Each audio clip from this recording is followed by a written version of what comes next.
भगवान शिव के बारे में प्रचलित है कि वह थोड़ी सी तपस्या से आसानी से प्रसन्न हो जाते हैं। हालांकि कई ऐसे उदाहरण भी हैं जब किसी ने बड़ा वरदान पाने में उनकी कठिन तपस्या भी की है। लंकाधिपति रावण ने भी अमृतत्व का वरदान पाने के लिए भगवान शिव को अपने 10 सिर चढ़ा दिए थे। भगवान शिव से जुड़ी ऐसी ही एक और कहानी है जिसमें एक राक्षस ने शिवजी की घोर तपस्या कर उन्हें प्रसन्न किया था। हालांकि वरदान देकर भगवान शिव खुद ही मुसीबत में फंस गए थे। भगवान शिव ने एक राक्षस की कठिन तपस्या से प्रसन्न होकर उसे ऐसा वरदान दिया कि वह उनके लिए ही मुसीबत बन गया। एक बार महर्षि नारद धरती पर घूम रहे थे। रास्ते में उन्हें वृकासुर नाम का राक्षस मिला। नारद मुनि को देखते ही उसने कहा कि मैं आपसे कुछ सलाह लेना चाहता हूँ। आप मुझे बताइए कि ब्रह्मा विष्णु और महेश में कौन देवता जल्द प्रसन्न हो जाते हैं। महर्षि नारद ने बहुत सोचने के बाद कहा कि वैसे तो तुम तीनों महादेवों में से किसी भी तपस्या कर सकते हो, लेकिन ब्रह्मा और विष्णु जल्दी प्रसन्न नहीं होते हैं। उनके लिए बहुत वर्षों तक कठिन तपस्या करनी पड़ती है। ये भी हो सकता है कि तुम्हारी आयु पूरी हो जाए, लेकिन तपस्या पूरी ना हो। भगवान शंकर थोड़ी आराधना से ही प्रसन्न हो जाते हैं। वे अपने भक्त की इच्छा पूरी करने के लिए सोच विचार नहीं करते हैं। वृकासुर का कठिन तप, शिव जी का प्रसन्न होना। वृकासुर ने भगवान शंकर की आराधना करने का फैसला किया और हिमालय के केदार क्षेत्र में जाकर आराधना करने लगा। यज्ञ, जप, तप, ध्यान सब प्रकार से वह पूजा पाठ करने लगा। कुछ दिनों बाद उसने सोचा कि मैं शरीर और प्राण को ही भगवान शिव को अर्पित कर दूंगा। ऐसा सोचकर वह अपने शरीर का मांस काट काट कर यज्ञ कुंड में डालने लगा, लेकिन भगवान शिव प्रसन्न नहीं हुए। परेशान होकर एक दिन उसने अपना शीश काटकर भगवान शिव को अर्पित करने का फैसला किया। स्नान ध्यान कर जैसे ही उसने खड्ग उठाकर अपना शीश काटना चाहा कि भगवान शंकर प्रकट होकर बोले, बस करो, तुम्हारी तपस्या पूरी हुई, मैं तुम पर प्रसन्न हूँ, वर मांगो। असुरराज वृकासुर ने तपस्या के दौरान जैसे ही अपना सिर काटकर चढ़ाने के लिए हाथ बढ़ाया, भगवान शिव प्रसन्न हो गए। वृकासुर के वरदान की परीक्षा के लिए हट। वृकासुर हाथ जोड़कर भगवान शिव से बोला, आप मुझे वर दीजिए कि मैं जिस प्राणी के सिर पर हाथ रख दूं उसकी तुरंत मृत्यु हो जाए। शिवजी वृकासुर की यह मांग सुनकर चिंता में पड़ गए, लेकिन वरदान नहीं देने पर देव मर्यादा का उल्लंघन हो रहा था। शिवजी वृकासुर से बोले कि तुम्हारी तपस्या व्यर्थ नहीं जाएगी। तुमने मुश्किल वरदान की कामना से तपस्या की थी, इसलिए तुम्हें तपस्या भी कठिन करनी पड़ी। जाओ, जैसा वर चाहते हो वैसा ही मिलेगा। वरदान पाते ही वृकासुर की आसुरी वृत्ति जाग गई।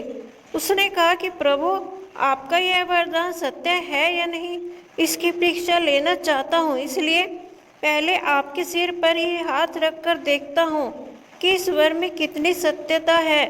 भगवान शिव का विष्णु जी से मदद मांगना।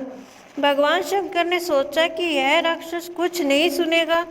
जब वृकासुर शिवजी के सिर पर हाथ रखने के लिए आगे बढ़ा तो वह वहां से भागने लगे।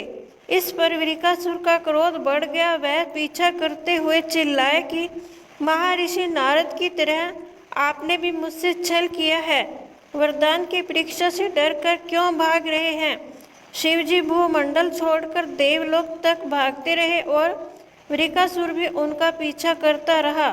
अंत में भगवान शिव विष्णु लोक पहुँचे और विष्णु जी को अपनी परेशानी बताई। विष्णु जी ने हंसकर कहा कि कुछ भी हो, आपके वरदान की सत्य तो सिद्ध करनी ही होगी। भगवान विष्णु ने योग माया से एक वृद्ध तेजस्वी ब्रह्मचारी का स्वरूप बनाया और वृकासुर की ओर चल पड़े। भगवान विष्णु का शिवजी की बुराई करना। भगवान विष्णु जब वृकासुर आता हुआ दिखाई दिया तो उन्होंने आगे बढ़कर उसे प्रणाम किया। उन्होंने वृकासुर से कहा कि असुरराज, कहाँ भागे जा रहे हैं? लगता है कि आप बहुत थक गए हैं। शरीर को थोड़ा आराम दीजिए, आप सब प्रकार से समर्थ हैं। फिर भी मेरे योग्य कोई काम हो तो बताइए। अक्सर लोग अपने मित्रों और सहायकों से ही अपने काम पूरा करा लेते हैं। एक तेजस्वी ब्रह्मचारी की बातें सुनकर वृकासुर ने शिवजी के वरदान और उसकी परीक्षा की बात बताई। इस पर ब्रह्मचारी हंसा और कहा कि तुम किसके वरदान की परीक्षा लेना चाहते हो? शिवजी का तो अपना कोई घर नहीं है, वह खुद भूत प्रेतों के साथ घूमते रहते हैं। वह भला किसी को क्या वर देंगे? वर देने वाले तो ब्रह्मा और विष्णु ही हैं। शिवजी को खुद को वृकासुर से बचाने के लिए भगवान विष्णु से मदद मांगनी पड़ी। वृकासुर का ब्रह्मचारी की बातों में फंस जाना। विष्णु जी ने वृकासुर से कहा कि तुम्हें वरदानी होना था तो ब्रह्मा या विष्णु की आराधना करनी चाहिए थी। शिवजी के पीछे बेकार दौड़ रहे हो। वरदान देने वाला तो खुद इतना शक्तिशाली होता है कि उसके वरदान का असर खुद उस पर नहीं हो सकता है। उन्होंने तो तुम्हें झूठ मूठ का वरदान दिया है, तुम्हारी तपस्या बेकार चली गई है। ब्रह्मचारी की बात सुनकर वृकासुर निराश हुआ, उसका मनोबल टूट गया। वह कहने लगा कि मुझे तो देव ऋषि नारद ने शिव की आराधना करने को कहा था। ब्रह्मचारी ने कहा कि तुमने नारद मुनि पर भरोसा कर लिया। वह तो ऐसे घुमक्कड़ साधु हैं जो सभी को उल्टी सलाह ही देते हैं।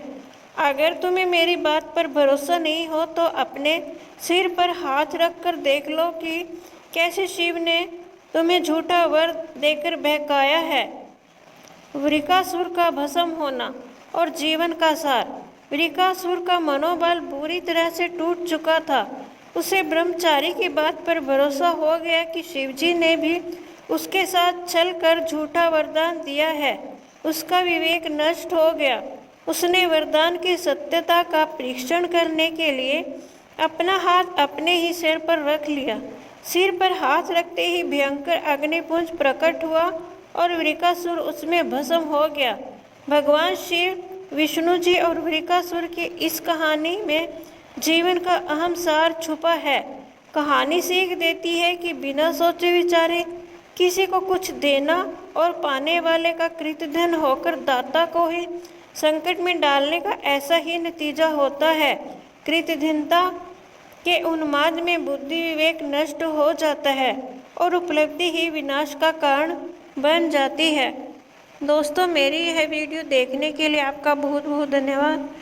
ओम नमः शिवाय। अगर आपको मेरी यह वीडियो अच्छी लगती है तो लाइक करें और मेरे चैनल को सब्सक्राइब भी करें और कमेंट भी करें। धन्यवाद।